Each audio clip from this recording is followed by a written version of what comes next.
गरीब और अमीर बहन की शादी। सीता और गीता कहने की तो दोनों बहनें थी, लेकिन दोनों के हालात में बहुत फर्क था। सीता के पिता रमेश और गीता के पिता महेश दोनों सगे भाई थे, लेकिन गीता के पिता ने धोखे से अपने छोटे भाई का सारा जायदाद अपने नाम करवा लिया। सीता के पिता पढ़े लिखे नहीं थे, जिसके कारण रमेश को अपना जीवन गरीबी में बिताना पड़ रहा था। ऐसे ही एक दिन गीता सुबह सुबह कॉलेज जाने के लिए अपनी गाड़ी से दोस्तों के साथ निकलती है। तभी उसकी चचेरी बहन सीता सामने से पैदल आते हुए दिखाई देती है। तभी गीता उससे कहती है, क्या हुआ सीता, तुम पैदल क्यों चल रही हो? कहो तो मैं तुम्हें अपनी गाड़ी से छोड़ दूं? नहीं नहीं, रहने दो, मैं खुद चली जाऊंगी। हाँ हाँ, तू तो चली जाओगी, क्योंकि तुम्हें तो पैदल चलने की आदत है ना, इसलिए। लेकिन मैं क्या करूँ, मैं किसी गरीब को तकलीफ में नहीं देख सकती, मेरा दिल ही ऐसा है। और अगर वो गरीब अपना हो तो और भी नहीं देख सकती। अगर तुम्हें किसी की मदद ही करनी है ना, तो गाड़ी को थोड़ा आगे बढ़ाओ और सड़क पर देखो, सड़क पर तुम्हें बहुत मिल जाएंगे मदद करने के लिए। मुझे तुम्हारी मदद की कोई जरूरत नहीं है। गरीब हो, लेकिन अकड़ तुम में बहुत है।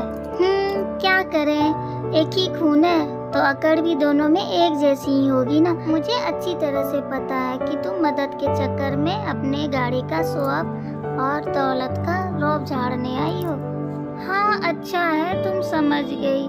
मेरे पास पैसा है, इसीलिए घमंड दिखा रही हूँ। जिसके पास है ही नहीं, वो क्या घमंड दिखाएगी।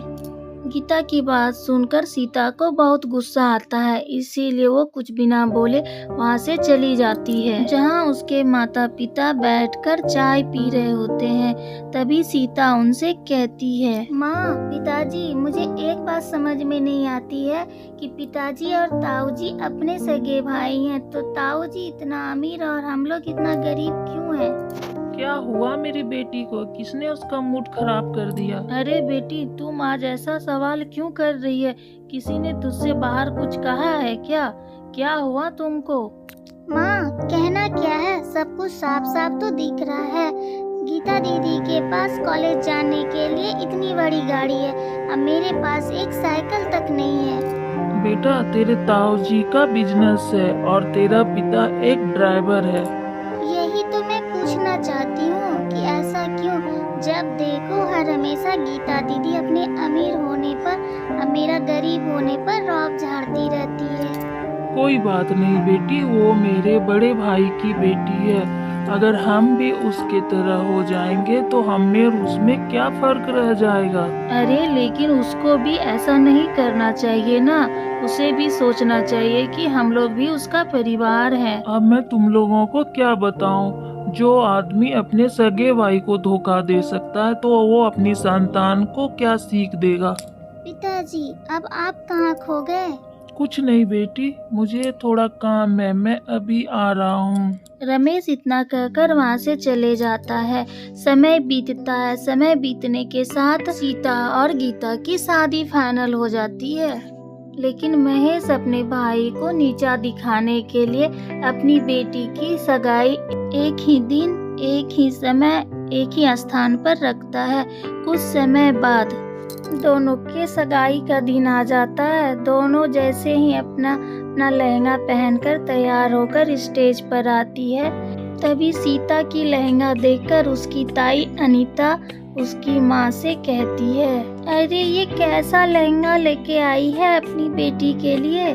कम से कम शादी में तो गरीबी नहीं दिखाती कमला। कम से कम अपना नहीं तो हमारी इज्जत का ख्याल रख लेती। अपनी बेटी की शादी तुम्हारी बेटी के साथ एक ही जगह रखकर हमने तो बहुत बड़ी गलती कर दी। अरे जीजी, आपके पास पैसा है तो आपने अपनी बेटी के लिए महंगा लहंगा ले लिया, लेकिन हम अपने सारे काम अपने औकात से ही करेंगे ना। अरे कौन सी रोज रोज होती है शादी?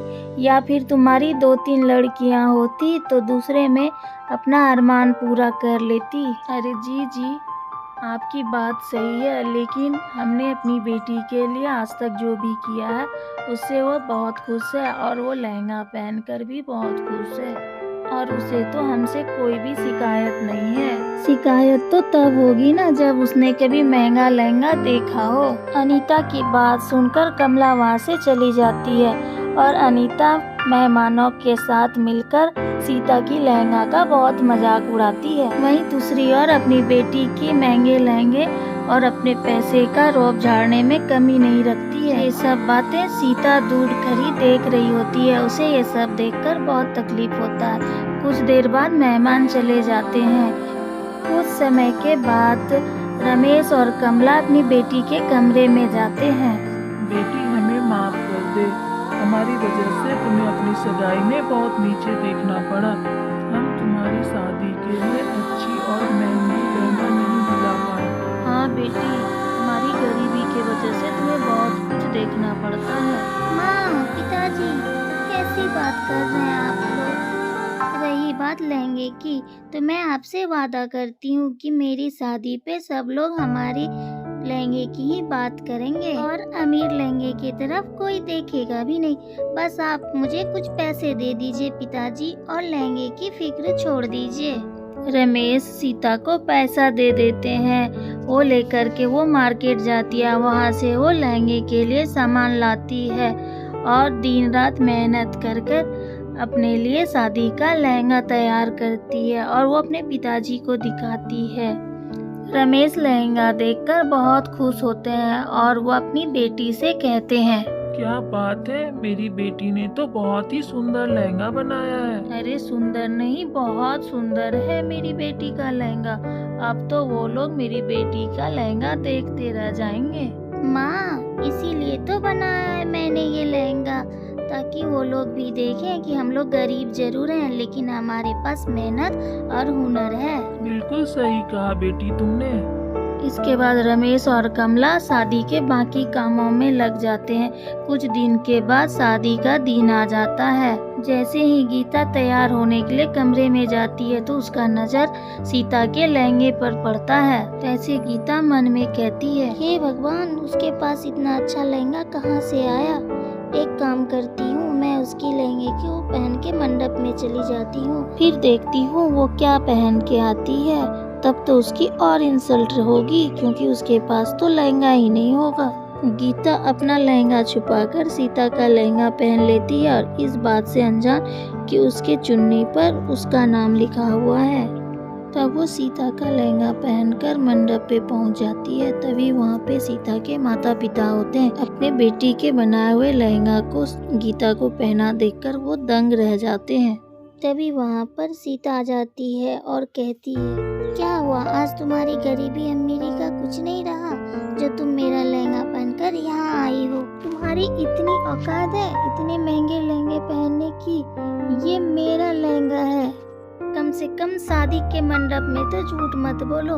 तुम्हारे पास सबूत हो ना हो, मेरे पास सबूत है कि ये मेरा लहंगा है। प्लीज, मुझे कोई जरूरत नहीं है सबूत की। मुझे पता है कि ये लहंगा मेरा ही है। अगर ये बात है तो इसके चुन्नी पर मेरा नाम क्यों लिखा है, देखो। सीता कितना कहते ही गीता अपने सर से पल्लू हटाकर चेक करती है तो उस पे सीता का नाम लिखा होता है। गीता को अपने किए पर बहुत शर्म आती है। वहाँ पे खड़े लोग जोर जोर से हंसने लगते हैं। तभी सीता कहती है, देखो गीता, तुम जिस अमीरी के बलबूते पर मेरी गरीबी का मजाक उड़ाना चाहती थी, आज वही लोग तुम्हारे इस हरकत पर हंस रहे हैं और मेरे लहंगे की तारीफ कर रहे हैं। आज तक आप लोगों ने कभी हमें अपना फैमिली नहीं समझा, हमेशा गरीबी और अमीरी का जॉब झाड़ते रहे। सीता, मुझे माफ कर दो, मुझसे बहुत बड़ी गलती हो गई और मैं अपने पूरे परिवार की तरफ से मैं तुमसे माफी मांगती हूँ। हमने पैसे के आगे गरीबी नहीं देखा। मैं अभी तुम्हारा लहंगा वापस कर देती हूँ। रहने दो, कोई जरूरत नहीं है। हम गरीब जरूर हैं लेकिन दिल से अमीर हैं। हमें पता था कि तुम ऐसी हरकत करोगे, इसीलिए मैंने एक जैसे 2 लहंगे बनाए थे। सीता इतना कहकर अंदर चली जाती है। थोड़ी देर में अपना बनाया हुआ लहंगा पहन कर आती है। अमीर और गरीब बहन की शादी एक ही मंडप में हो जाती है। इसी के साथ ये कहानी खत्म हुई। तो बताइए दोस्तों, आपको मेरी ये कहानी कैसी लगी। अगर आपको मेरी ये कहानी अच्छी लगी तो लाइक करें, शेयर करें, कमेंट करें और अगर आप मेरे चैनल पे नए हैं तो मेरे चैनल को सब्सक्राइब करें। Thank you.